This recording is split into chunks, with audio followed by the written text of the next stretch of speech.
Gol! Fez a finta, lá vai Romário, é gol!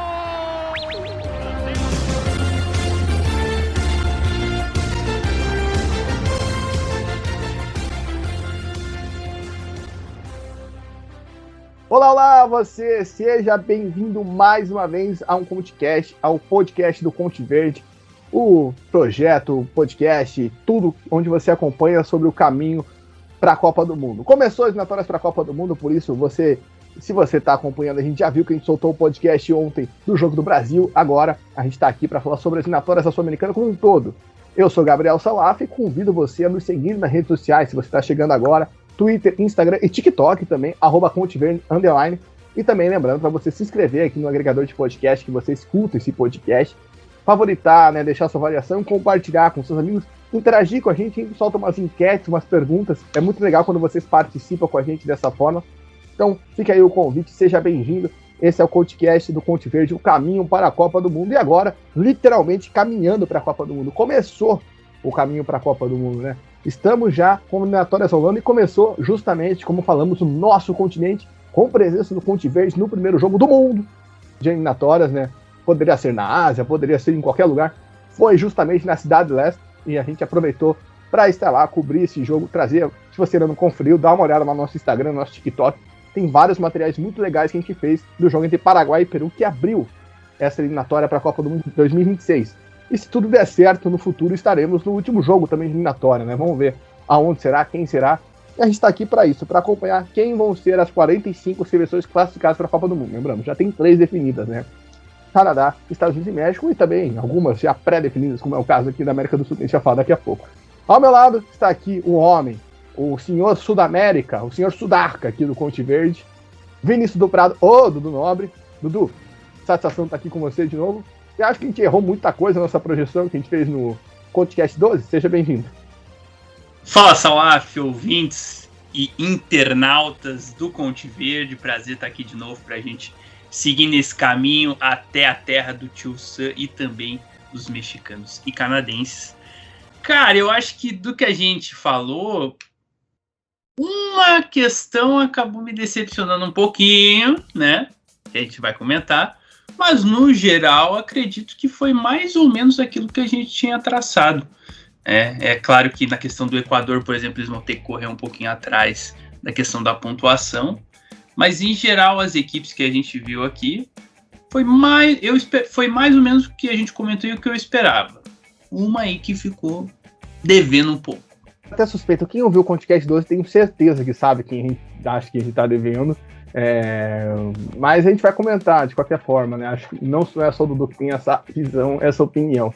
A gente vai passar primeiro assim, vamos passar primeiro os jogos que aconteceram e depois a classificação. Aí a gente vai comentar seleção por seleção de acordo com o desempenho de cada uma, não comentar partida por partida, senão serão 12 partidas e esse podcast ia ficar maçante. Como dissemos, no dia 7 de setembro, feriado aqui no Brasil, às 7h30 horário de Brasília, na Cidade do Leste, Paraguai e Peru abrindo as eliminatórias, um empate em 0-0. Também na quinta, só que às 8 da noite, em Barranquilha, a Colômbia venceu a Venezuela por 1-0, gol de Borré. Primeiro gol das eliminatórias da Copa do Mundo todo foi da Colômbia. Depois, às 9 horas da noite, no Monumental de Nunes, em Buenos Aires, a Argentina bateu o Equador por 1-0, gol dele, Lionel Messi, sempre ele. Aí já na sexta-feira, às 8 horas da noite, horário de Brasília, no Centenário em Montevidéu, o Uruguai bateu o Chile por 3-1. E fechando o dia, o Brasil ganhou da Bolívia por 5-1 no Mangueirão. Aí já vamos para a segunda rodada, toda ela realizada ontem, né? A gente está gravando no dia 13 de setembro, quarta-feira, a rodada foi realizada no dia 12 de setembro. A Argentina venceu a Bolívia em La Paz por 3-0. O Equador, no estádio Casablanca, em Quito, bateu o Uruguai por 2-1 de virada. No Monumental de Baturim, que estava lindo, estava lotado, coisa mais linda. A Venezuela bateu o Paraguai por 1-0. No Monumental de Santiago, o Chile empatou com a Colômbia sem gols. E no Nacional de Lima, o Brasil ganhou do Peru por 1-0. Classificação desse momento nas eliminatórias sul-americanas. Brasil e Argentina têm 6 pontos. O Brasil ganha por um gol de saldo da Argentina na liderança. Colômbia tem 4, Uruguai 3, Venezuela 3. Uruguai fica à frente ali também pela questão do saldo de gols. Paraguai e Peru aparecem empatados em sexto, colocado com 1 ponto. Um gol sofrido, menos 1 de saldo. Não marcaram gols até agora. Dividindo essa posição que vai direto para a Copa e repescagem. Fora da zona de classificação está o Chile com 1 ponto, mas tem menos 2 gols de saldo. Equador com 0 pontos, mesmo com uma vitória, né? O Equador tinha menos 3 pontos chegou a 0 pontos, e a Bolívia, que tem 0 pontos, nenhuma vitória e menos 7 gols de saldo na lanterna. O Brasil a gente falou no podcast 13, então se você ainda não escutou, quer escutar a nossa opinião sobre a seleção brasileira, volta um podcast se quiser parar, ir lá, ou se quiser ouvir depois, tanto faz. Mas se você não escutou, confira lá a nossa opinião sobre os 2 jogos do Brasil. Tudo lá gravado comigo, com o Leonardo do Celso Vai Júnior, toda a nossa análise sobre a estreia de Fernando Diniz, tudo que aconteceu com a seleção brasileira nesses 2 primeiros jogos. Aqui, vamos falar sobre os outros 9 sudacas. Quem se desempenhou bem, quem a gente esperava. Começando pela Argentina, Dudu. A Argentina, atual campeã mundial, veio com essa responsabilidade, até falou um peso mais leve que a Argentina poderia ter nessa eliminatória. Tem um jogo muito difícil contra o Equador, né, que acho que já era esperado, a gente sabe da força, do potencial da seleção equatoriana, até com o atual treinador que tem, o Félix Sánchez, e conseguiu um gol com um golaço de falta do Messi ali no final, nos finais do jogo, né, não era tão no finalzinho, mas já estava na hora que o cronômetro começa a apertar, que o torcedor fica angustiado. E o jogo contra a Bolívia me chamou muita atenção, porque a Argentina, vamos dizer assim, jogou no erro. A Argentina não forçou o erro. Pô, a gente tá jogando a Bolívia, não vamos pressionar, não vamos se doar ao máximo, porque tem a questão da altitude, pode cansar, pode desgastar o time, e sabia da fragilidade do adversário. Tanto que 2 gols da Argentina foram completamente erros da Bolívia de saída de bola, e um gol de bola aérea, né? A Argentina não forçou muito. Também contou com a genialidade do Di Maria, né? Que deu 2 assistências fenomenais.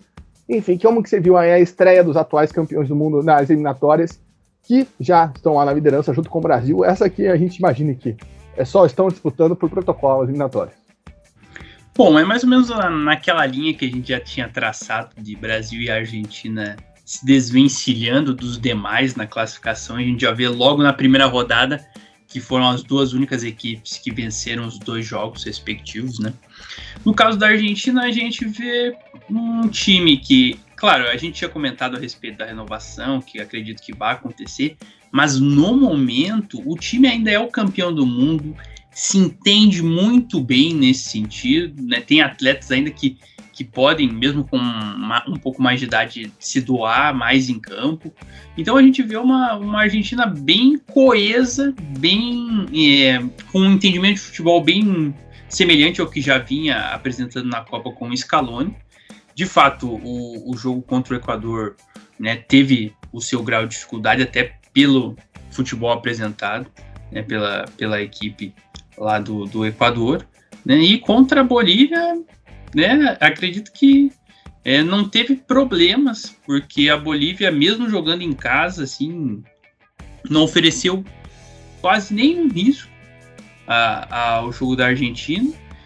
E por mais que os jovens vão ganhando protagonismo, acredito que nesse ciclo de 2 jogos, o cara que chamou a responsa, acredito, nesse sentido, foi o Di Maria, um cara que pelo que eu vi, assim, ele tomou um protagonismo dentro dos jogos, né, deu 2 assistências nesse jogo em La Paz. Então, eu acredito que a Argentina se mostrou um time coeso, seguiu a linha, né, aquele clássico em time que tá ganhando não se mexe. Ele manteve uma linha de raciocínio ali que já vinha aplicando no ciclo anterior e, por enquanto, eu acredito que vai seguir assim, né? Aos poucos vai inserindo as peças mais jovens, como a gente comentou no outro podcast, mas acredito que mostrou muito bem a filosofia que o Scaloni já vinha implementando desde antes da Copa do Mundo do Catar e que se notabilizou aí nesse começo. Acredito que foi um início a contente do que a gente esperava da Argentina realmente, assim, com o destaque para o Di Maria, que para mim foi o cara que desequilibrou aí nesses 2 primeiros jogos. Maria que jogou o jogo inteiro em La Paz, né? Acho que isso se destaca, né? A gente sempre fala da questão de cansaço, até mesmo por questão de idade. O Messi foi poupado desse jogo, por exemplo, foi muito engraçado. Essa cena foi, acho que, engraçada, porque o torcedor boliviano, óbvio, queria ver o Messi, né? E sobe aquela plaquinha 10, o pessoal vai achando que é o Messi, na verdade era o Angel Correia, e o pessoal fica um pouco frustrado. Aconteceu isso, se você não estava acompanhando o jogo da Argentina, teve isso. Então, o Di Maria na altitude, né, com todas as questões que poderiam atrapalhar o desempenho, ele consegue fazer uma grande atuação, né, um dos grandes jogadores dessas primeiras rodadas eliminatórias, e a gente nem mostrando sua força, né, sendo, junto com o Brasil, a única seleção 100%. Eu acho, Dudu, até para fechar esse parágrafo da Argentina, até comparando com o Brasil, a Argentina, acho que de forma mais soberana que o Brasil, né?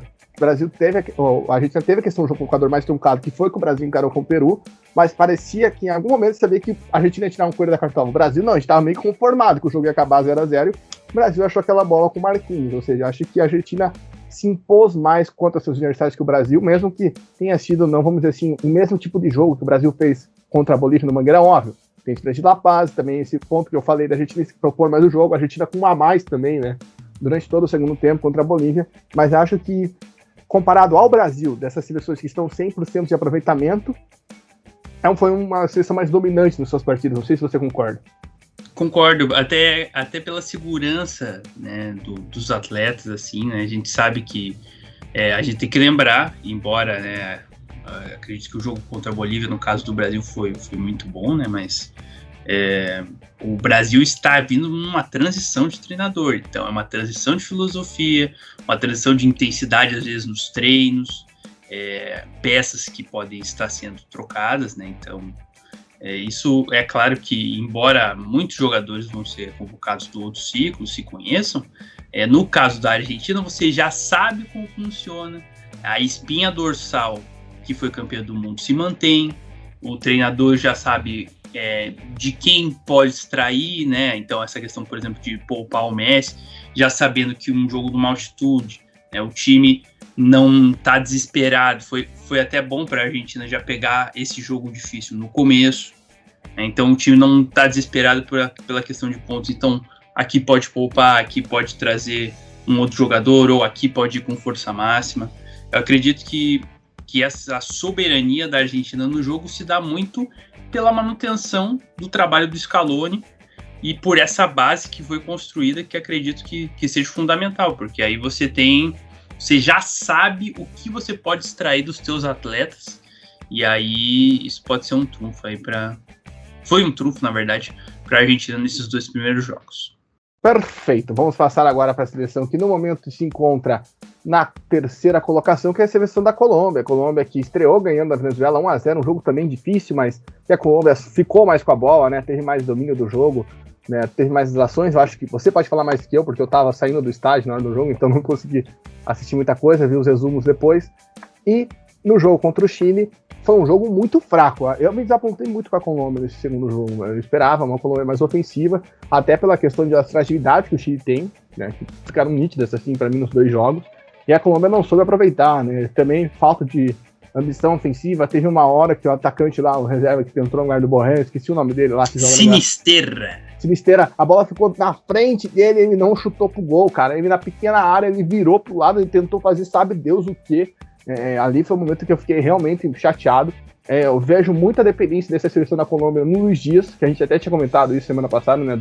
Que é um jogador, obviamente, ele tem a classe, ele tem habilidades para isso, mas há muita dependência nele, óbvio. A gente também pode destacar o Borré aí, que fez bons jogos, né? Principalmente o primeiro, mas o que você viu aí da Colômbia que coloca né, a seleção aí nos cafeteiros, na terceira colocação nessa largada de eliminatória, a seleção comandada pelo Néstor Lorenzo. O que você viu aí de diferencial na seleção colombiana para chegar na terceira posição com uma vitória e um empate em 2 jogos?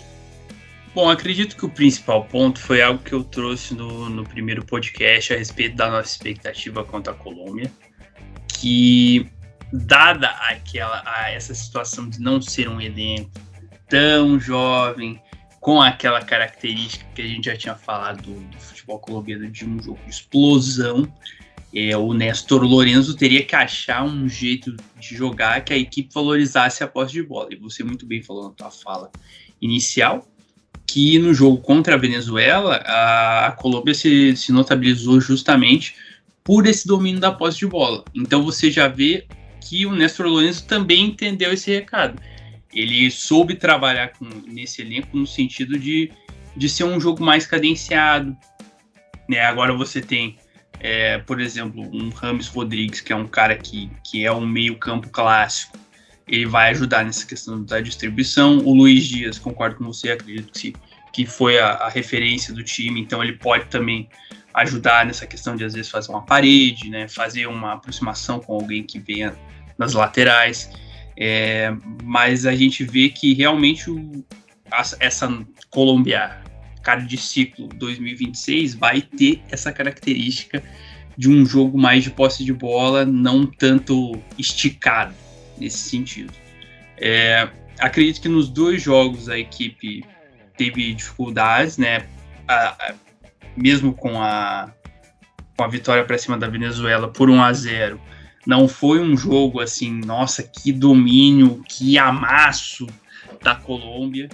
E nesse jogo contra o Chile, né, como você bem comentou, foi um jogo fraco. E o Chile, a gente vai falar daqui a pouco, né?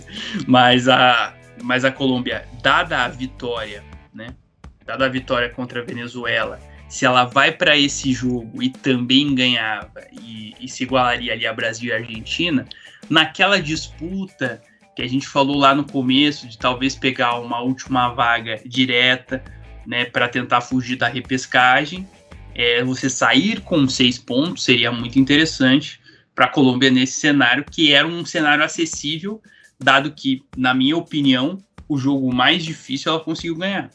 Então, fica mesmo esse desapontamento pela importância dessa vitória fora de casa contra o Chile, que daria 2 pontos a mais que poderiam fazer diferença lá na frente. Mas eu acho que o principal, né, ademais dos pontos que podem melhorar realmente, né, de ter um poderio mesmo, né, um poder de definição ali às vezes, né, não só com o Luiz Dias, né, de você talvez clarear melhor as jogadas. Mas no lado positivo, eu acho, foi que o Néstor Lorenzo conseguiu achar um norte para ele desenvolver essa identidade de jogo, né, no time da Colômbia, que no caso vai ser, na minha opinião, um jogo mais cadenciado de posse. Até os dados do jogo ajudam, quando jogo contra o Chile, no caso, ajudam a gente ver por que não foi esse jogo de potencial, né? Você falou da Colômbia ser uma seleção de posse de bola, de trabalho. O Chile teve mais posse de bola que a Colômbia, né? Foi 51-49, tudo bem, equilibrado. Mas se é uma seleção que você tem como característica o trabalho com a bola, né? Ficar com a bola, essa cadência, você ficar com menos é um sinal que você não conseguiu fazer o seu jogo e certamente isso mostra um desapontamento, né? Um nível de jogo que não era o essencial, né? O que a gente esperava. Também a questão mesmo de passes, a Colômbia trocou menos passes, tá bom, acertou, né? Foi 413 a 403. Só que o Chile acertou 313 e a Colômbia 327. Mas a Colômbia tinha potencial, acho que, para conseguir um resultado. Como você falou, é importante você com 6 pontos aí com moral, né? Acho que fica esse pensamento atrás justamente por esse momento que o Chile vive, né? Que não é o auge da sua história, que não é o auge da La Roja, e a Colômbia podia ter aproveitado desse momento mais frágil da seleção chilena. Então ficou esse sentimento um pouco de amargura, mas concordo com você. O jogo mais difícil, a Colômbia venceu. A gente já vai falar por que foi o jogo mais difícil também, em mais detalhes. Vamos agora para Celeste, para time de Luco Bielsa, que estreou, cara, jogando uma bola federal contra o Uruguai. Que partidaça, 3-1, gols bonitos, aquela movimentação digna de Luco Bielsa. E ontem, lembrando mais uma vez, estamos gravando dia 13 de setembro, na terça-feira, um jogo também contra o Equador, que no primeiro tempo ele tentou, né? Ele tentou impor esse ritmo de jogo, mesmo jogando em Quito, conseguiu, saiu na frente com o gol do Canóbio. Por mais que o Uruguai não tenha tido as primeiras oportunidades, se você for ver na estatística de jogo, o Uruguai não foi quem mais finalizou. Mesmo no primeiro tempo, se eu não estou enganado, a primeira chegada do Uruguai foi o gol do Canóbio, de fato. Mas era um jogo que estava pareio. Só que na segunda etapa o ritmo diminui. O Equador acaba conseguindo virar o jogo, né? Empata no final da primeira etapa ainda. Depois tem um pênalti desperdiçado pelo Ener Valencia e chega a virada com 2 gols do Félix Torres. Queria que você falasse de quais impressões que você vê aí desses 2 jogos do Bielsa, né? À frente da Celeste, acho que contra o Chile foi um domínio que a gente esperava, né? Que a gente estava esperando comparado ao nível do adversário. E contra o Equador foi aquele jogo duro que a gente projetou, né? Como o principal jogo dessas 2 primeiras rodadas. Bom, eu acredito que dentre as seleções que a gente vai analisar aí ao longo, né, tirando o Brasil e a Argentina, que obviamente a gente já vai analisando com um fator a mais, porque tem um investimento a mais sempre no futebol, são as potências do continente, eu acredito que a seleção uruguaia foi a que mais cumpriu aquilo que a gente projetou no podcast de preview das eliminatórias, que era um jogo de envolver o adversário, no caso contra o Chile. Já esperava essa superioridade uruguaia, e a gente vê que aquilo que eu comentei no podcast anterior, que a gente esperava um Uruguai com a característica do Bielsa de envolver o adversário, de não ser aquele time que vai buscar ali uma bola, um lançamento direto, é aquele time que vai buscar envolver o adversário. E aí as peças que apareceram, que a gente comentou que o Uruguai tem peças para exercer esse tipo de jogo, apareceram nesse jogo. Você pode ver que o destaque foi o De La Cruz, que jogou pra caramba lá no Estádio Centenário, mas você também tem o Fede Valverde, que faz um dos gols, que é um cara que chega na área, então você ter esse volante para te dar esse suporte também é importante. O próprio Darwin Nunes também participa do lance do gol do segundo gol do De La Cruz, e que foi uma jogada muito bacana também de ser construída. Essas triangulações marcaram muito o jogo do Uruguai, então deu para perceber que no primeiro jogo o Bielsa já mostrou a sua identidade. No segundo, a gente já projetava um jogo muito difícil, e considerando que o Equador jogava em casa, e ainda eu perguntei para você, o jogo vai ser na altitude? Vai ser na altitude. Então isso interfere, querendo ou não, né? No caso da Argentina não interferiu, mas se a gente pegar a Bolívia com o Equador, o nível está em duas prateleiras completamente diferentes.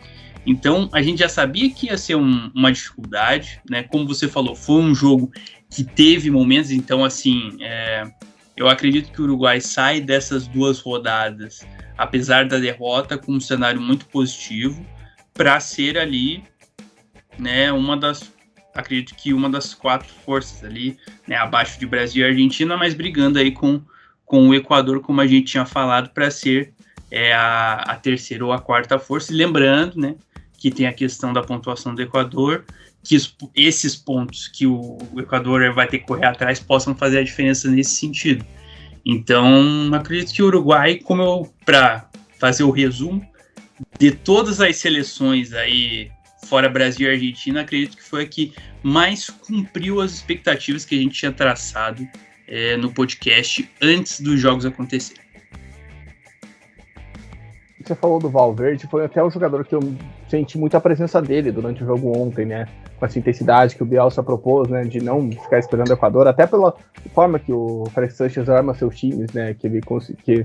Com o jogo, vamos dizer, aquilo que os dois times propuseram foi que o Equador a Uruguai conseguiu, ter mais envolvência na primeira etapa, né? Até mesmo o gol do Canóbio me chamou muita atenção, né? O Canóbio, que nem entrou no jogo contra o Chile, sendo titular no jogo contra o Equador, né? Isso eu achei muito curioso. E conseguindo fazer um gol numa jogada de pivô, né? Dele ali, ele gira e bate muito bem, então fica esse destaque aí. E acho que é isso, tá nos caminhos, né? É uma tragédia você perder para o Equador, até porque o Equador tem uma seleção muito forte. E quem chegou com uma força, para muitos, inesperada, vamos dizer assim, para quem nem ouviu o podcast 12, né, é a Venezuela. O time de Fernando Batista, como falamos, levou mais dificuldade para a seleção colombiana do que os chilenos e fez um jogo, cara, memorável. Para mim, eu olhei aquele estádio, eu não sei se você tem essa mesma impressão, Dudu, mas parece que todo jogo na Venezuela não enche o estádio. Seja Libertadores, Sul-Americano ou da própria seleção, em Caracas. Aquele Monumental de Maturim, cara, lotado, coisa maravilhosa. Dá pra sentir que o povo venezuelano está confiante na seleção dessa vez. Né? Que não é aquela eliminatória clichê que a Venezuela vai passar, não dá, né? Não, óbvio, tem a questão de mais vagas, mas é legal isso, né? Porque é uma geração boa, um time bom, com jogadores que atuam na Europa, em ligas grandes da Europa. Outros que voltaram, como é o caso do Rondon, que tá no River, mas é um grande jogador, né? Chegou à marca de 40 gols feitos pela seleção venezuelana, um artilheiro nato. E a Venezuela consegue, né, depois de perder para a Colômbia por 1-0, uma vitória contra o Paraguai, um gol nos acréscimos de pênalti, 1-0. Acho que foi por merecer, né? A Venezuela fez um jogo, foi um jogo muito pareio, eu acredito que vai ter esse equilíbrio, né? A gente vai falar isso daqui a pouco, mas foi um jogo muito pareio, um jogo equilibrado, livre das duas seleções, que são as seleções que têm esse mesmo nível, acredito eu. Né? A Venezuela, vamos dizer assim, que a gente subestimou um pouco a Venezuela, não que a gente tenha colocado a Venezuela igual muita gente coloca já como nona, décima colocada, não. A gente imagina que a Venezuela possa brigar, né, por essa vaga. E mostrou isso, acho que principalmente jogou contra o Paraguai, né? Foi pra cima, teve a pressão, foi um jogo muito truncado e conseguiu no finalzinho um gol de pênalti.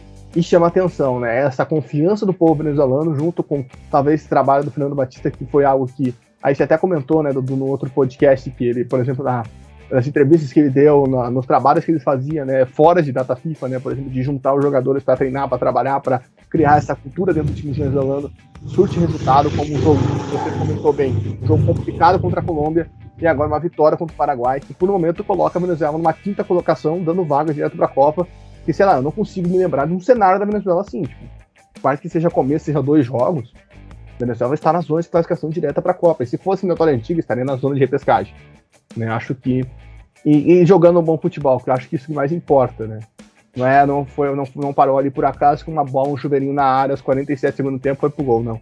Venezuela mostra sua força. Queria que você falasse sobre nossa Vinho Tinta, a grandiosa Vinho Tinta aí, que com o gol de Rondon chegou aos 3 pontos e ocupa a 5ª colocação da nossa eliminatória para o Sul-Americano.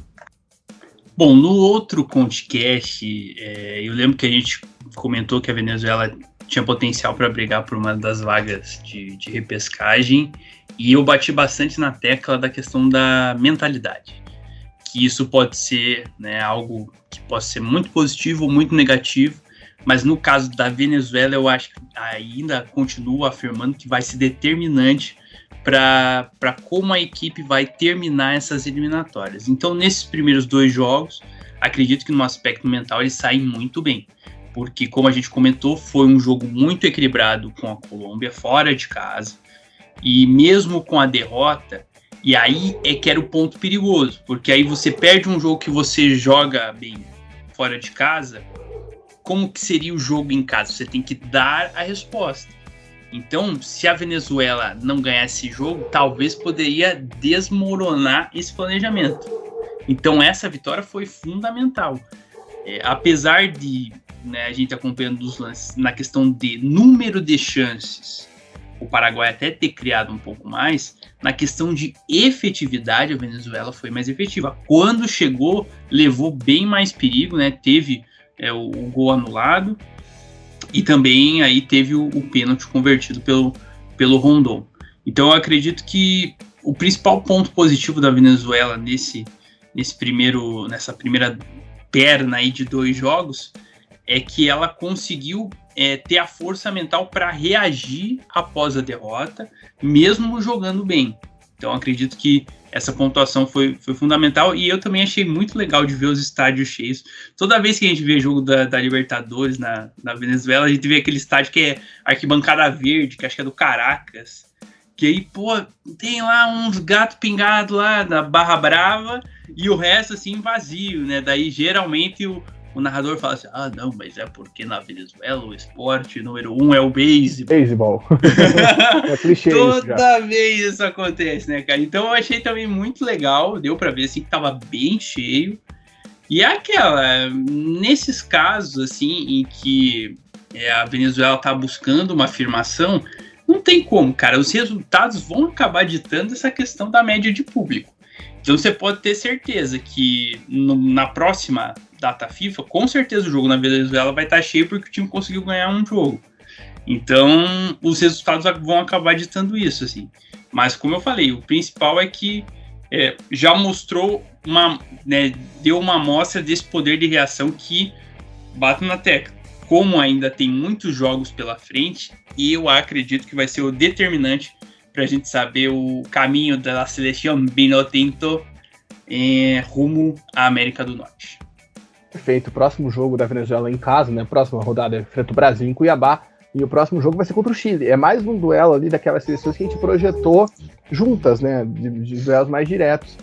Né? Então acho que é importantíssimo. Acredito que esse nível, por mais, independente do resultado contra o Brasil, né? Que a gente sabe que é um jogo muito mais complicado, vai determinar, né, também essa questão de público, mas muito mais a confiança. Eu gostei que você pontuou mesmo que não desequilibrou o fato da Venezuela ter perdido para a Colômbia, né? Acho que esse nível de confiança, saber, a gente tem um jogo que a gente vai acabar perdendo. Acho que fora de casa a Venezuela sabe que acaba sendo uma presa fácil, vamos dizer assim, entre aspas. Mas sabe também que pode ganhar seus jogos em casa e isso pode ser determinante. E acho que tem nível. A gente já antecipou numa pauta, pelo menos um pouquinho, não é igual a Bolívia, por exemplo, que está lá na altitude. Até eu lembro que na transmissão, eu esqueci o repórter da Globo que estava do lado da Bolívia, mas ele, na transmissão de Brasil e Bolívia no caso, ele citou que a conversa na Bolívia é ganhar todos os jogos em casa e por isso conseguiria pelo menos a repescagem pela pontuação, né? Então, cara, não é assim que a banda toca, né? Então, acho que tem a questão de corpo técnico que a Venezuela acho que mostra. Por exemplo, a Venezuela, para mim, fez jogos melhores do que o Chile, do que... O Peru, acho que... eu vou entrar no ponto depois, acho que o Paraguai mesmo, venceu o Paraguai, como você disse, a efetividade da Venezuela me chamou muita atenção. O Coronel trabalhou muito mais que o goleiro da Venezuela, né? Então, né, o Coronel, no caso, o goleiro do Paraguai. Então, tem esse ponto, né? Deixa eu só pegar aqui, foi o Romo, o Rafael Romo, o goleiro da Venezuela ontem, né? Então, não teve tanto trabalho como foi o Coronel, né? Do goleiro do Paraguai. Então, acho que fica esse ponto aí da Vinho Tinta que vai se destacando. Então, acho que tendo corpo técnico, tendo confiança e tendo o apoio da sua torcida, da população venezuelana, vai ser determinante para ela seguir nesse caminho, né? De aproveitar essa questão de mais vagas e se firmar, não por mais vagas, mas se firmar sim, porque tem bola, tem potencial e tem talento para chegar a essa primeira Copa do Mundo. Não, é isso aí. E assim, considerando que o jogo que ela fez um jogo equilibrado fora de casa contra a Colômbia, que acredito que esteja aí levemente acima dela na questão de expectativas. Então, se você pegar, por exemplo, os jogos contra os confrontos diretos contra o próprio Paraguai quando jogar fora, Peru, Chile, né, e a Bolívia, que acredito que a Venezuela esteja melhor, apesar da altitude, então dá esperança para que a Venezuela some um pouco mais de pontos fora que possam ajudar nessa disputa. E aí, né, é aquilo que eu falei, com os resultados vindo, os jogos em casa podem fazer, né, dos jogos em casa da Venezuela, que se torne, às vezes, um alçapão, dependendo do que acontecer. Então, acredito que há um bom caminho aí para a Venezuela se ela se manter firme aí nesse aspecto mental. Exato, e falando agora em aspectos, vamos chegar à hora da decepção, né? Chegamos à metade da tabela, e quem ouviu o nosso último podcast, e quem conversou comigo nas últimas semanas, sabe o quão empolgado eu estava com a seleção do Paraguai, e o quão decepcionado eu estou. Eu não levei muito a sério as críticas de Twitter, achei que eram haters do Esqueloto, e, cara, francamente, é o que a gente falou de ambição, né? Eu acho que faltou isso no Paraguai nos 2 jogos. É um time sem muita ambição. O Esqueloto, pra mim, a questão lá que a gente até comentou do Sanabria, faz muita falta. O Ávalos não foi nem um pouco do que ele é no Argentino Júnior nesses 2 jogos, sabe? Passou muito em branco. Óbvio, teve alguns destaques positivos do próprio Sosa na ponta, né? Que é um jogador muito bom. Eu não conhecia ele, né? Jogador do Talleres, novo. Quando eu estive lá no Paraguai, eu vi que o pessoal gostava muito dele, as crianças gostam muito dele. O pessoal fala, né, destacou mais que o Almiron para alguns no jogo contra o Peru, né, que ele tentou, que ele conseguiu expulsar, a expulsão da Advíncula foi dele, foram 2 faltas que ele sofreu e a Advíncula foi expulso. Mas faltou pro Paraguai nos 2 jogos essa ambição, né? O que a gente falou da Venezuela pro Paraguai chegou ontem, mas cara, o Paraguai ficava rondando a área. E aí eu até coloco um ponto que um torcedor falou para mim numa entrevista, quem quiser ver, tá lá no nosso TikTok, no nosso Instagram. Se você tá circulando a área e você não consegue chutar, bota o cara que chuta pro gol. Quem que é o cara que chuta pro gol no Paraguai? Matias Rojas. A gente tá vendo isso aqui no Corinthians. O cara que chuta de onde a bola tá. O Matias Rojas entrou com 40 e poucos minutos no segundo tempo no jogo na Cidade do Leste. Então acho que faltou pro Paraguai, já dando meu pitaco aqui, né, desse empate contra o Peru e da derrota para a Venezuela, faltou essa ambição.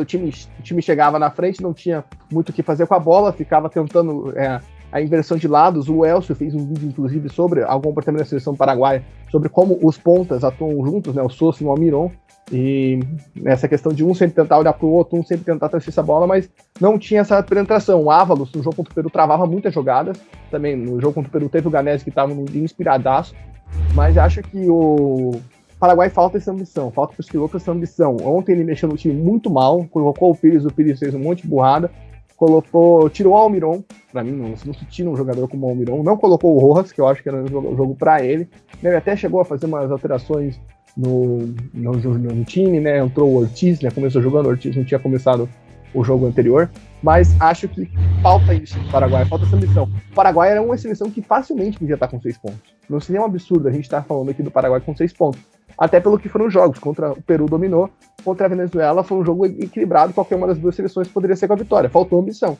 faltou aquela chegada, o Paraguai não teve nenhuma grande chance assim, contra o Peru teve, mas acho que falta isso, o Esqueloto tem que ajustar a questão de convocação, não dá pra você deixar um cara como o Sanabria de fora da convocação. Óbvio, o Enciso faz muita falta nessa seleção, dá pra sentir, porque é um jogador que trabalha pelo meio, e um jogador como ele, a característica dele, faz muita falta, e infelizmente o Paraguai não vai ter ele até o final desse ano, então tem que se atentar a isso, não dá pra ficar só lamentando, putz, eu queria um Enciso aqui, óbvio. Quem não queria um jogador como esse no seu time, mas não vai ter durante o ano. Então acho que falta essa ambição, falta essa vontade, esse desejo por buscar o gol. Eu senti muito isso nos paraguaios após a partida e senti muito isso com o jogo contra a Venezuela, né? As alterações no surtindo efeito, o Ávalos, realmente 2 jogos assim que foi muito complicado de ver ele jogando assim na dimensão que era o ataque, né? Eu lembro que eu estava conversando com o Dudu durante a partida contra o Peru e ele falou isso, cara, é incrível, a bola chega nele e trava. E realmente era isso que acontecia, travava o ataque, né? E ainda tentaram as alterações, né? O atacante que entrou no lugar dele, o Carlos Gonzalez, também não conseguiu render. Então acho que falta essa ambição, falta essa determinação para o Schelotto. Eu senti muitas críticas quanto a isso. Não sei, Dudu, você que conseguiu ver o jogo de casa, o que você achou desse jogo contra o Peru e também contra a Venezuela. Esse Paraguai que decepcionou a gente, essa é a palavra. O Paraguai, para mim, é a maior decepção desse começo eliminatória sul-americana por todo o potencial que tem nesse time. E tem. Não dá para dizer, quem o pessoal falou, putz, é fogo de palha. Não é fogo de palha. Pô, aí, me desculpa, cara, como esses caras estão crescendo, não dá para uma Copa do Mundo ficar sem Almirón e Enciso pelo nível que esses caras estão se tornando lá na Premier League. Bom, concordo plenamente na questão de que decepcionou em relação ao que a gente projetava. Eu assisti mais o jogo contra o Peru, né, que a gente estava acompanhando ali, até por causa da cobertura do Conte Verde, que foi sensacional. Acompanhem lá nas redes, pessoal. Para me ajudar também, né, porque eu tava sem radinho, então pra saber quem que era aqui. Não, tranquilo, isso aí foi importante, mas o mais importante foi a cobertura. Mas voltando ao desempenho do Paraguai, eu acredito que o principal problema que eu enxerguei foi a questão da dificuldade do time finalizar, cara.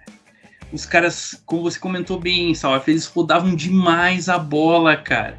Eles conseguiam construir até chegar na área, mas ficavam rodando de um lado, rodando para o outro, tinham muita dificuldade em infiltrar, cara. A questão do Enciso, acredito que ele poderia funcionar, né, como o famoso engante, que os argentinos dizem que é aquele cara que faz essa ligação, porque o time tentava, mas ele não conseguia chutar. Então, assim, tanto que se você pegar uma das chances mais perigosas foi em cobrança de falta, né, que foi uma que levou bastante perigo. Assim.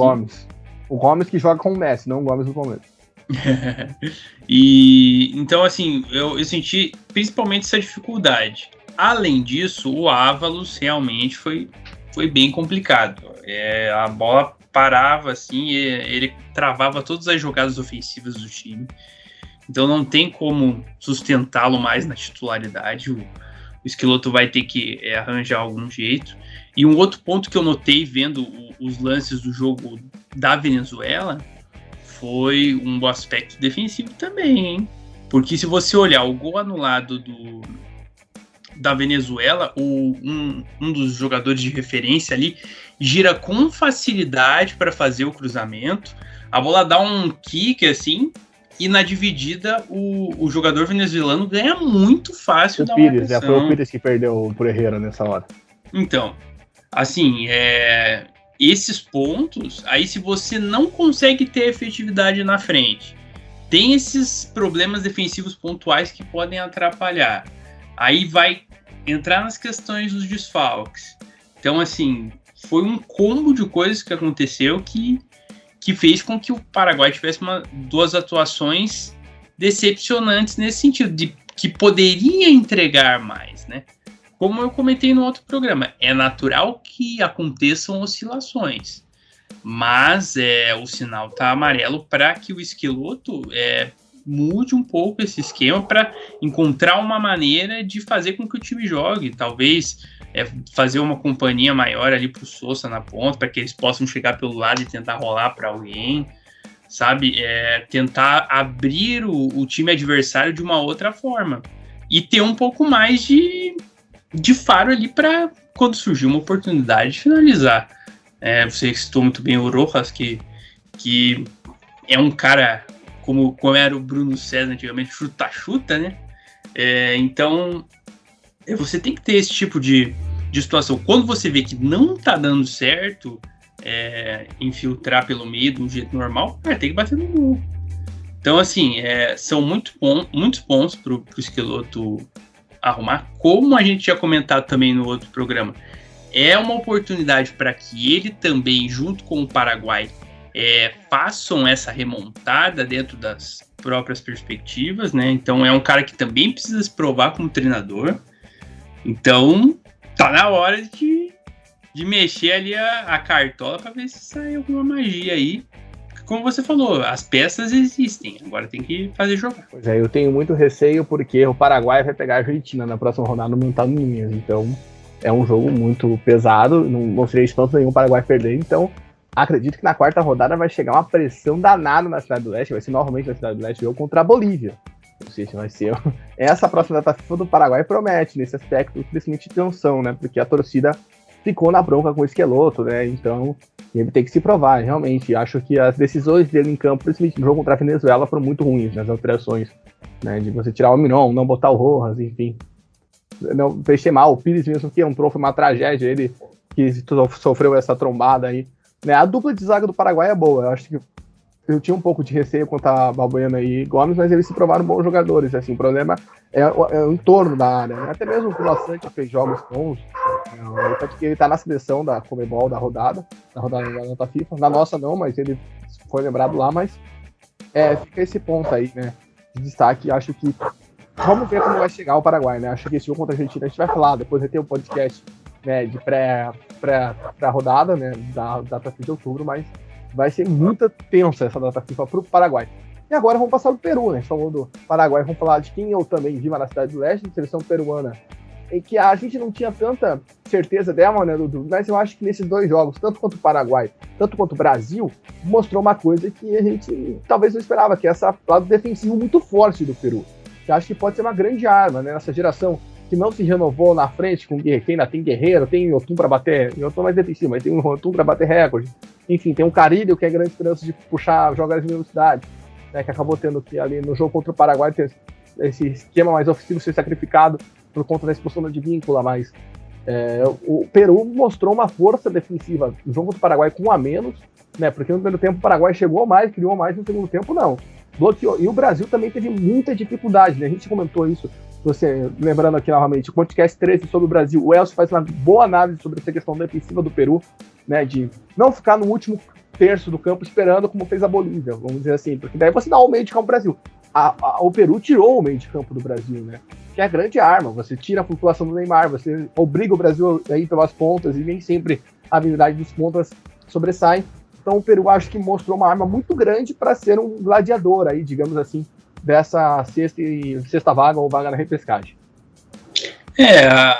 Se por um lado a gente pode lamentar assim, o fato de não ter essa renovação, por outro, se você tem caras experientes e o esquema fortalece isso, então você pode criar expectativas diferentes e estilos de jogo diferentes através dessa experiência que trazem os jogadores peruanos. Então, acredito que foi um mérito da comissão assim, ter feito esse jogo, né, um pouco mais reativo. Claro que no jogo contra o Paraguai teve a expulsão do Advíncula, que é um cara que geralmente, até no Boca Juniors, é conhecido porque é um cara que puxa mais, né? Tem uma velocidade boa. Acredito que o desafio agora para a seleção peruana, né, a partir desse momento, é encontrar essa transição. Porque em muitos momentos do jogo contra o Paraguai, claro, mais uma vez citando, teve um jogador a menos que dificulta.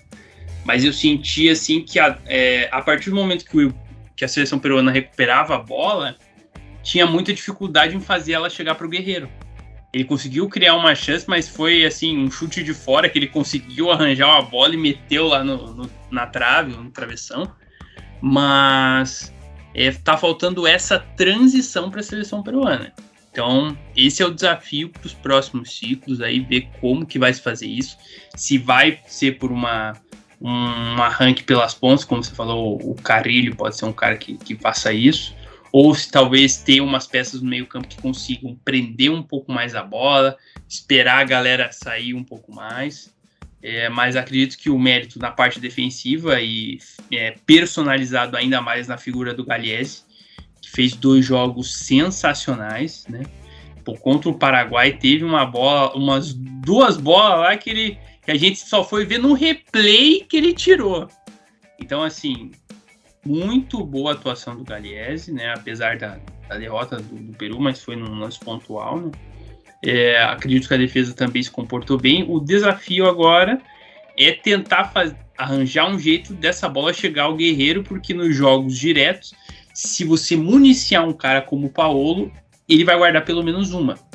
Então, assim, o desafio é encontrar essa transição, né? Agora mudar um pouquinho o foco, porque acho que na parte defensiva o time deu bons sinais de que pode ali pelo menos se manter com a baliza intacta ao longo dos 90 minutos. E o momento do jogo contra o Brasil que o Peru mais se animou foi quando deu para sentir essa chegada de bolas no Paulo Guerreiro. Eu senti que o meio começou a crescer no jogo ali, né? Que foi o momento que a torcida mais se levantou, teve uma pressãozinha ali, não chegou a ter grandes finalizações, mas realmente trabalhar essa conexão, né, do meio a ataque e chegar no mais um gol, né? Até mesmo no jogo contra o Paraguai, eu senti que se o Peru tivesse um pouco mais de criatividade no meio ali, por conta como a seleção do Paraguai se expôs no final ali a contra-ataques, podia ter, né? Tinha aproveitado e sair com a vitória, né? Quase conseguiu ainda, essa bola no travessão, também teve uma bola no final ali, enfim. Mas fica de olho, o Peru acho que também é um adversário que cresce mais. E até aproveitando que a gente falou dessas 3 seleções em sequência, eu acho que o Paraguai, ao contrário do que a gente trouxe no podcast passado, está mais próximo dessa realidade, né? Não vamos dizer assim, pode ainda ser um candidato para essa vaga direta? Pode, mas eu acho que essa questão de vaga direta e repescagem está bem mais próximo do que a gente projetou, né, Dudu? Até mesmo com o Chile, que a gente ia falar. E até mesmo que tem o Equador, né? Tem o Chile, mas tem o Equador, né? Que é uma seleção que a gente acha que vai passar, né? Então, hoje o Paraguai está em sexto, mas a gente projeta aí que o Equador vai passar. Então, o Equador vai passar. A Venezuela está em quinto, então pode cair para sexto. Então, pode ficar essa briga sexto, sétimo, oitavo, até mesmo o Chile chegando em nono, mas essa briga ser, vamos dizer assim, maior do que a gente projetou com essa vaga direta. Você concorda? Eu acredito que sim, e é claro, como eu falei, é começo, né? A gente vai ter que analisar rodada a rodada, porque vão ter jogos mais fáceis, mais difíceis, mas dentre a questão do que apresentaram essas 3 seleções nesses 2 jogos, acredito que a Venezuela saia melhor que os outros, e dentre a seleção peruana e a seleção paraguaia, a seleção peruana também saia com um saldo mais positivo, apesar do... Não, elas estão empatadas ali na questão do saldo de gols, né? Então, no aspecto de estratégia, de encaixe de jogo, acredito que o Peru sai até melhor do que o Paraguai nesse sentido. Então, o Paraguai vai ter que arranjar uma maneira de conseguir potencializar os seus atletas, para que aí sim tenha uma disputa mais disputada ainda, né? Acredito que uma disputa mais equilibrada aí nesse sentido. E só uma coisa, hein? Eu falei assim, será que o Chile fica em penúltimo? É porque o Equador tá com 0 ali, porque ele perdeu pontos. Se o Equador tivesse normal, o Chile seria o penúltimo, hein? É o que eu falei, a tendência pra mim, pelo menos, é o Equador passar todo mundo, né? Então, o Equador tem essa força aí. Então, vamos agora falar do Chile. Cara, eu acho que o Chile, no jogo contra o Uruguai, né, foi dominado, né, não fugiu da nossa expectativa. No jogo contra a Colômbia, teve um adversário que não se postou tão bem, mas não soube aproveitar, né? Até fez um gol, foi anulado esse gol, mas ainda é muita dependência da bola do Sanches, né? O Vidal acabou sendo machucado também, né? Até vai desfalcar o Atlético até a final da temporada, né? Uma lesão no menisco. E o que você viu aí do Chile, cara? Não dá, né? O Chile, a gente até pensou, puta, será que vai queimar nossa língua? Será que eles vão tirar uma carta da manga? Não mostrou, né? Muita coisa. Talvez a gente não possa descartar dessa briga realmente pela repescagem, não tem como descartar, né? Mas é o time, acho que desses 4 assim, que ficam mais embaixo, né? Paraguai, Venezuela e Peru, e Chile, a La Roja é o que está mais distante, vamos dizer assim, né? Pelo menos por nível técnico, pelo menos porque mostrou nessa primeira rodada. Talvez o Paraguai ali chegue perto, mas o Chile realmente não conseguiu mostrar aquele futebol para pensar, será que a gente está falando besteira? Ainda não, pode mostrar, mas ainda não foi dessa vez. Na questão do Chile, a gente já imaginava que seria uma atuação que não encheria os olhos contra o Uruguai, e assim foi muito desproporcional. O Uruguai jogou muito mais que o Chile, né? Foi merecido, assim. Acredito que foi um choque de realidade pro pessoal do Chile, porque assim, muitos acreditavam, não, né? Até o Vidal estava celebrando o fato de ter mais vagas.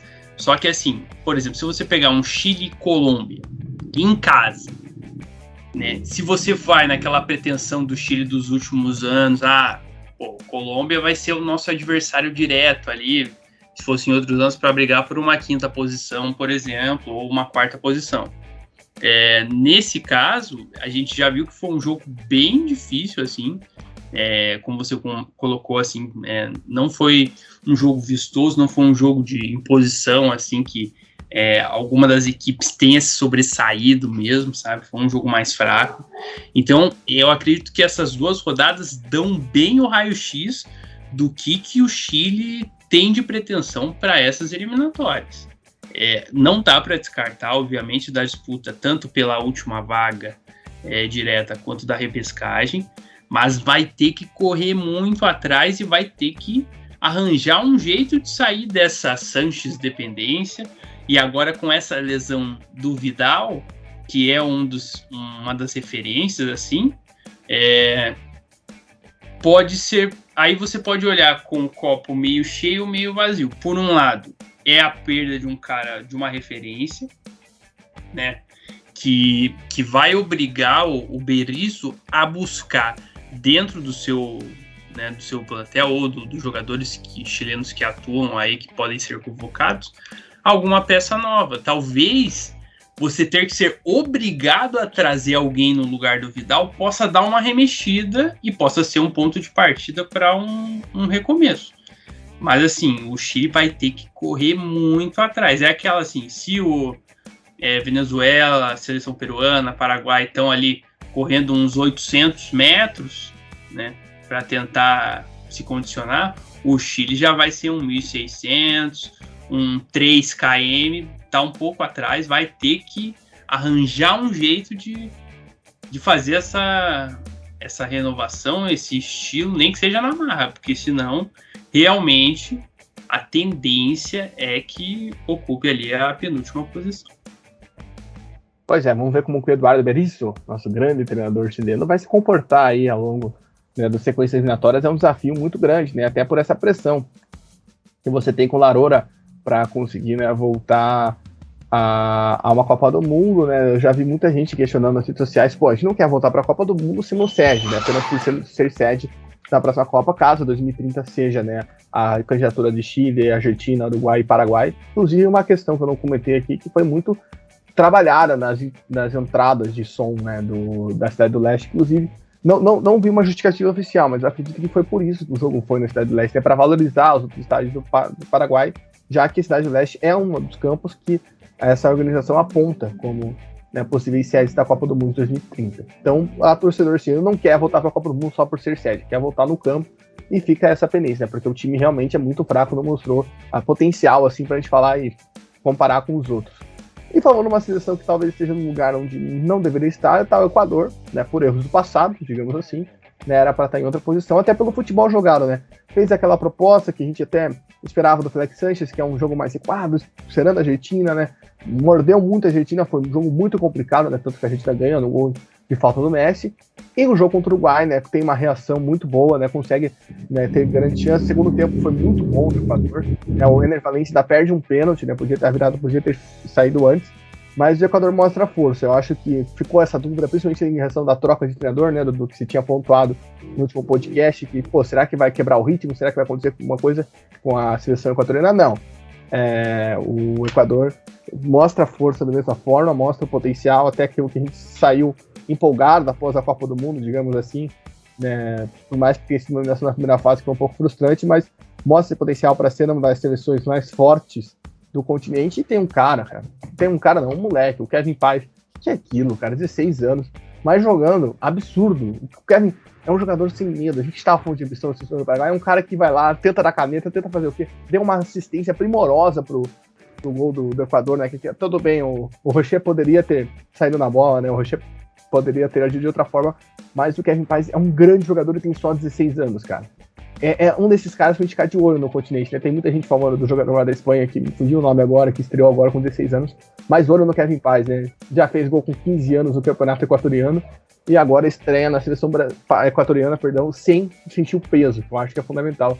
Mas enfim, Dudu, como você viu essa largada do Equador, que lembrando, está com 0 pontos por conta da questão do Brian Castilho na última eliminatória, toda aquela questão de ele ser colombiano, enfim, né, problema de documentação, perdeu 3 pontos, está com 0, mas mostra que é questão de tempo para não estar mais ali, digamos assim, né, para entrar no zona de classificação e não sair mais. Sim, tanto que a gente já vai considerando, né, nesse sentido, o Equador fora daquela zona ali dessa briga por uma vaga na repescagem, porque realmente, como eu falei, eu estava meio assim com a questão da troca do treinador, mas já deu para perceber que o time tem uma cara, tem uma identidade, tem uma intensidade, que acredito que essa questão da marcação, que você falou que mordeu bem. Então, assim, tem a intensidade característica desse novo futebol equatoriano. Então, méritos para o treinador, né, que veio, que chegou e que conseguiu, né, manter por parte desses jogadores esse mesmo espírito.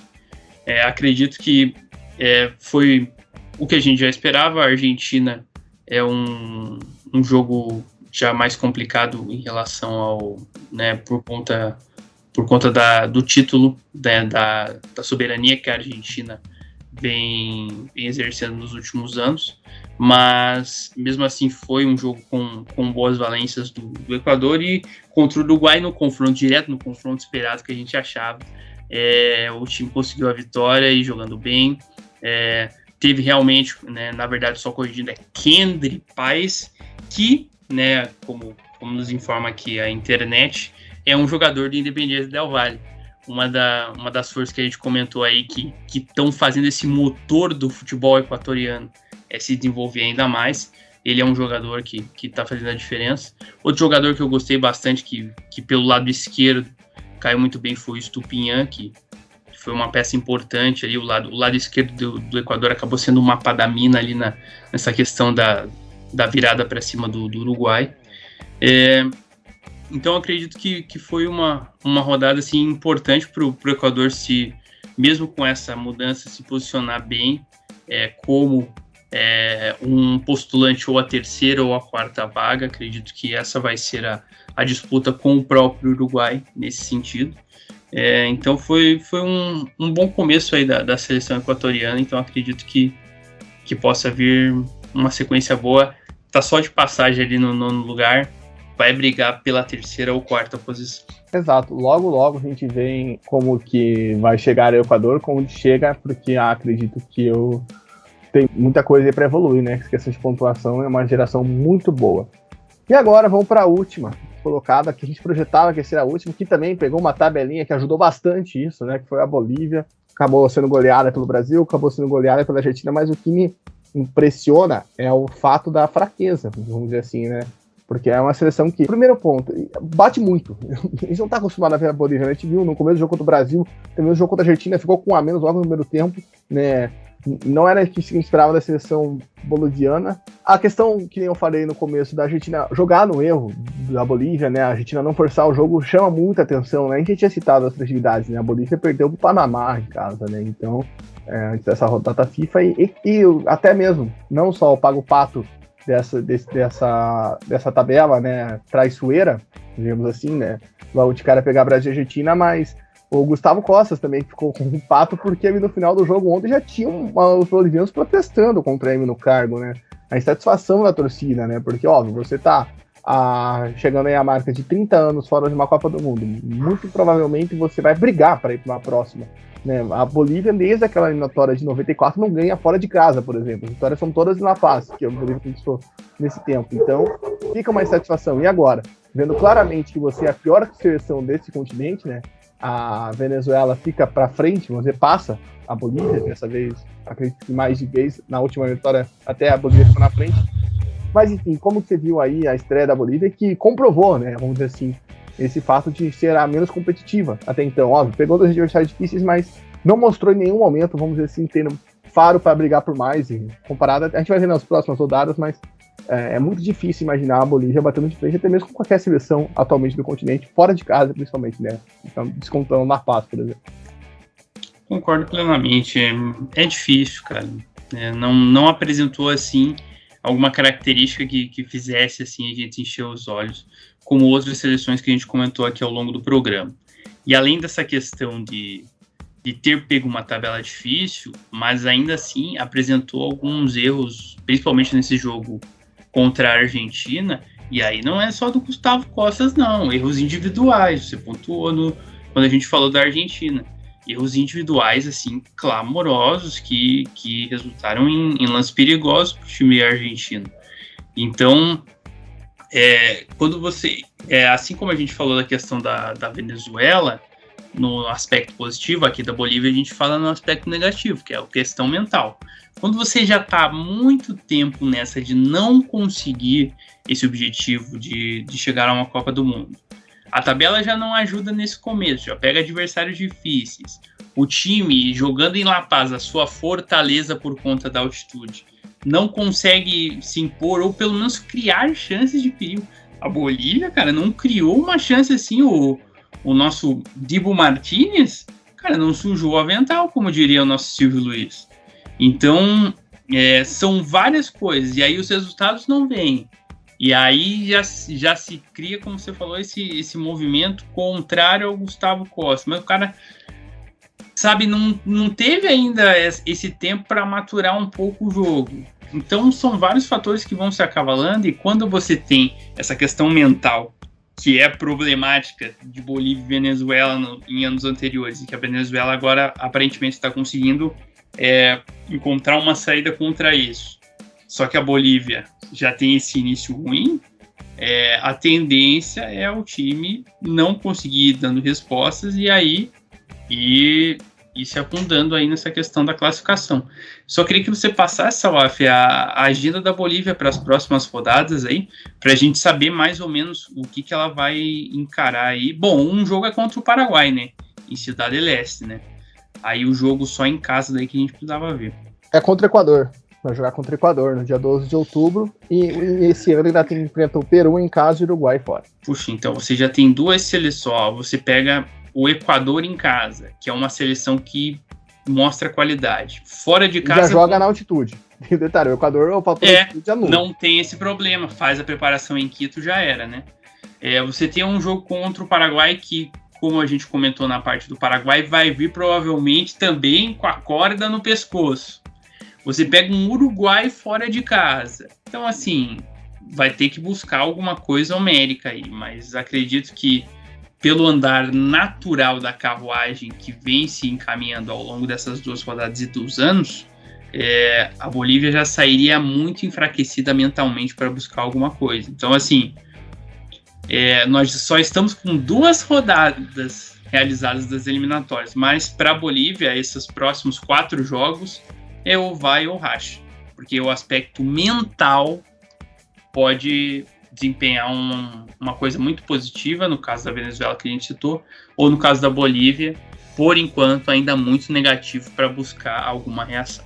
E até você comentou do Dibu Martínez não sujar a roupa também, o Ederson também basicamente não sujou, né? Porque na bola que teve o Vitor Abrego bateu um chute sensacional, né, para fazer o gol da Bolívia contra o Brasil, mas também teve só uma chegada no final do jogo, mas nada mais, ou seja, a Bolívia não consegue assustar, né?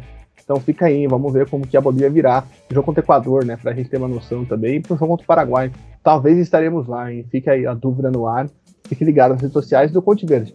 Dudu, hora da gente fazer nossa seleçãozinha da rodada. Nossa alineação. Vamos lá. Eu acho que o goleiro é o Galese. Acho que a gente até não tem o que falar. A Conmebol ainda botou o goleiro da Colômbia, né, o Gomes, mas acho que o Galese acho que sai na frente, porque a partida que ele fez foi realmente fantástica, os 2 jogos, né, principalmente na Cidade do Leste, mas também contra o Brasil.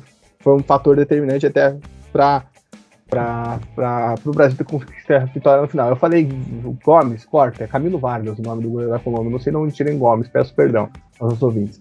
Lateral direito a gente estava na dúvida, cara, e eu vou deixar para você decidir. A gente vai de Alejandro González ou vamos de Molina? Cara, eu vou dar um voto de confiança para a Venezuela, né, porque acredito que, né, o lado direito foi importante, tanto que, né, a jogada do gol no lado, por exemplo, sai por ali, né, então foi uma peça importante. Até a Conmebol, ela solta uma justificativa para cada jogador que ela escolhe. No caso do Alexander González, ele foi líder em recuperações com 17 entre os laterais direitos, também desarmou 15. Então, assim, e lembrando que, se eu não estou enganado, o Sousa cai por ali, né? O Sousa que joga mais pro lado esquerdo. O Sousa cai por ali. Então, conseguiu ganhar o duelo contra o Sousa, né? Então, que foi algo, por exemplo, o Advíncula não conseguiu no duelo, acabou ainda sendo expulso.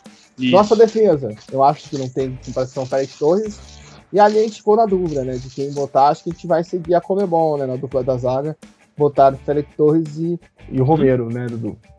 Isso aí, pô. O Romero aqui, a justificativa da Conmebol, um dos dois zagueiros com mais desarmes, né, com 8, venceu 10 duelos também, né, a gente sabe que no caso da Bolívia, que era um time que tecnicamente tem um pouco de dificuldade, então esses lances, essas divididas são mais comuns, então o Romero teve esse mérito, e o Félix Torres, pô, 2 gols, né? Facílimo, né, cara?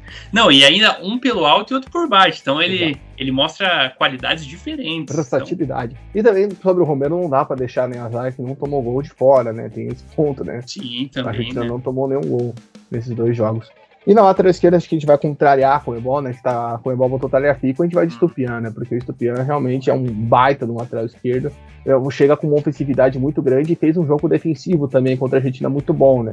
Aí o pessoal até pega no pé dele por isso, mas acho que o jogo contra a Argentina mostrou o potencial defensivo dele. E ontem, lembrando mais uma vez, estamos gravando no dia 13, quarta-feira, contra a seleção do Uruguai, ele se mostrou muito. Ele que sofreu o pênalti, inclusive, né? Que o Ener Valencia desperdício. Eu concordo plenamente, assim, uma válvula de escape importantíssima, né? Tanto que, se não estou enganado, joga com a 7, né? Exato. Então, é um cara que tem uma qualidade de um meio campista ali jogando na lateral, então, merecidamente, assim, vou de Estupiñán também na lateral esquerda. Nossa dupla de volante, não tem nem como discutir com a De La Cruz, né? Acho que você mesmo, durante nossa... Na minha opinião, o craque da primeira rodada. Perfeito. Nós tivemos 2, né? O craque da primeira rodada, De La Cruz. De La Cruz. E a outra também a gente vai discordar, a gente vai colocar o Herrera, da Venezuela, né? Que foi um cara também. Ele que estava no lance do pênalti, ele que faz o gol anulado, ele joga muito bem na meia cancha da Venezuela, ele é um jogador que foi muito bem, então a Conmebol botou o Vila Sante do Paraguai, né? Eu discordei um pouco disso, mas o Herrera, pra mim, fez 2 bons jogos.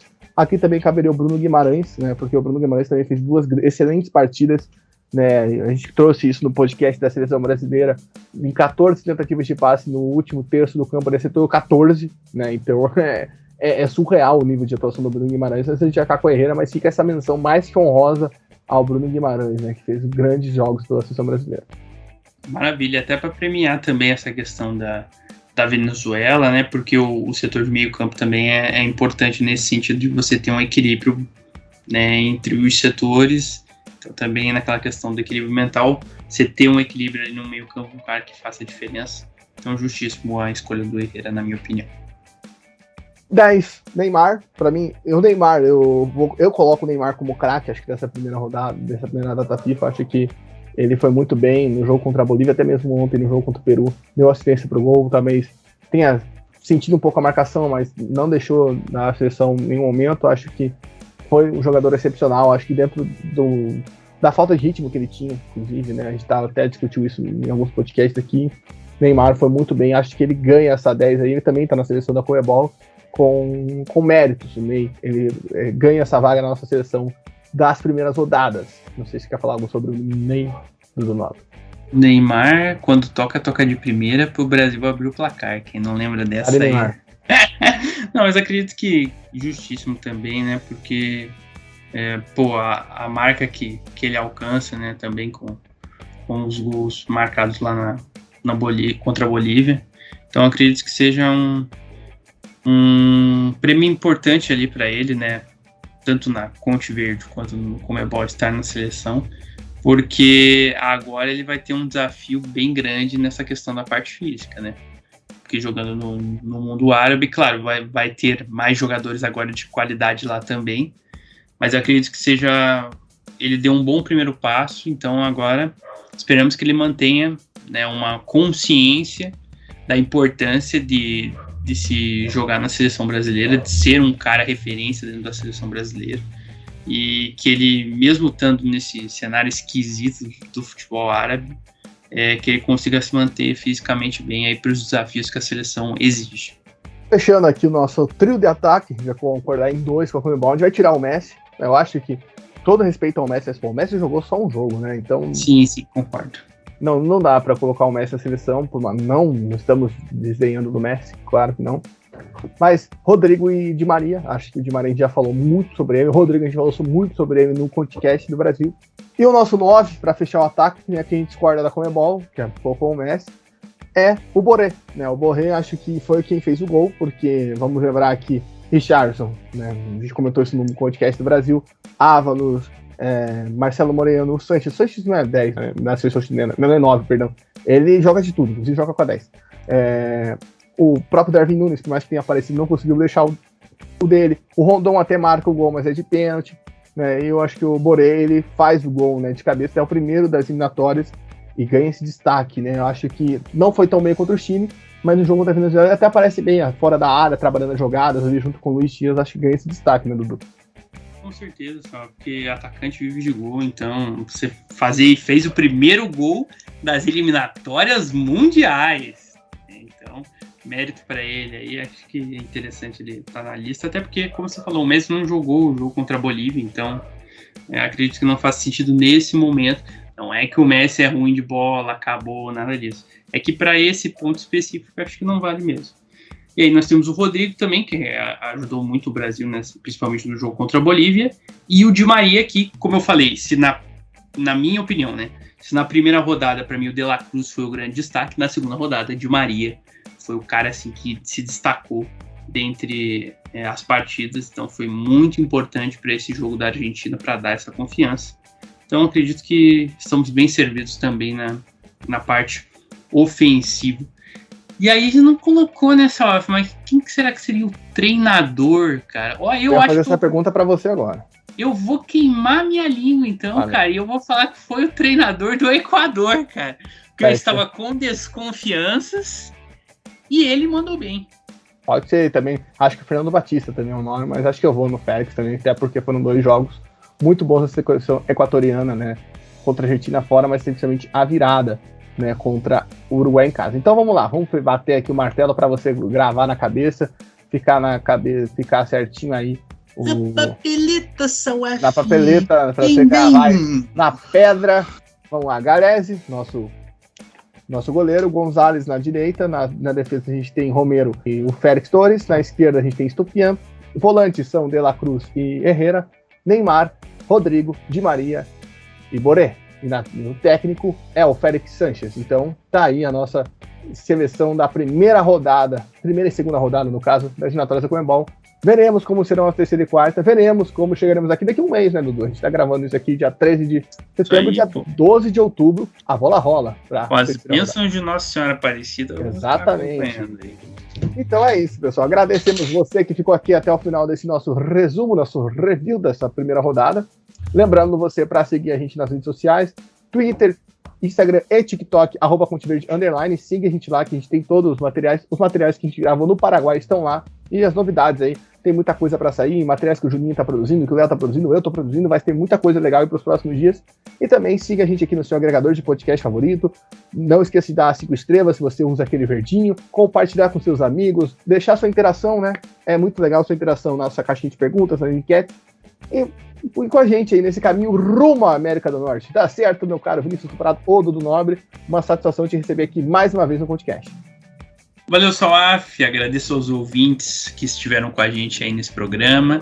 É sempre um prazer estar aqui falando da nossa América do Sul, da nossa Sudamérica, rumo à terra do Tio Sam em 2026. Sem esquecer, claro, México e Canadá. Mas muito esperançoso aí, né? Vamos ver o que vai rolar aí nas próximas rodadas. Acredito que esses 2 próximos jogos já possam também ajudar em algumas definições de em que patamar cada equipe estará. Mas acredito que o importante é que temos muito caminho pela frente. Eu tenho certeza que as melhores informações e conteúdos a respeito estarão lá no Ponte Verde, com certeza.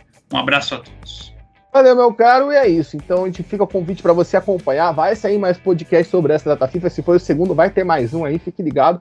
Podcast que vai ser sobre essa data FIFA e também teremos novidades daqui para frente. Então fique ligado, se liga aqui no podcast, se liga no Ponte Verde e vem junto com a gente até a Copa do Mundo, tá certo? Forte abraço, até mais!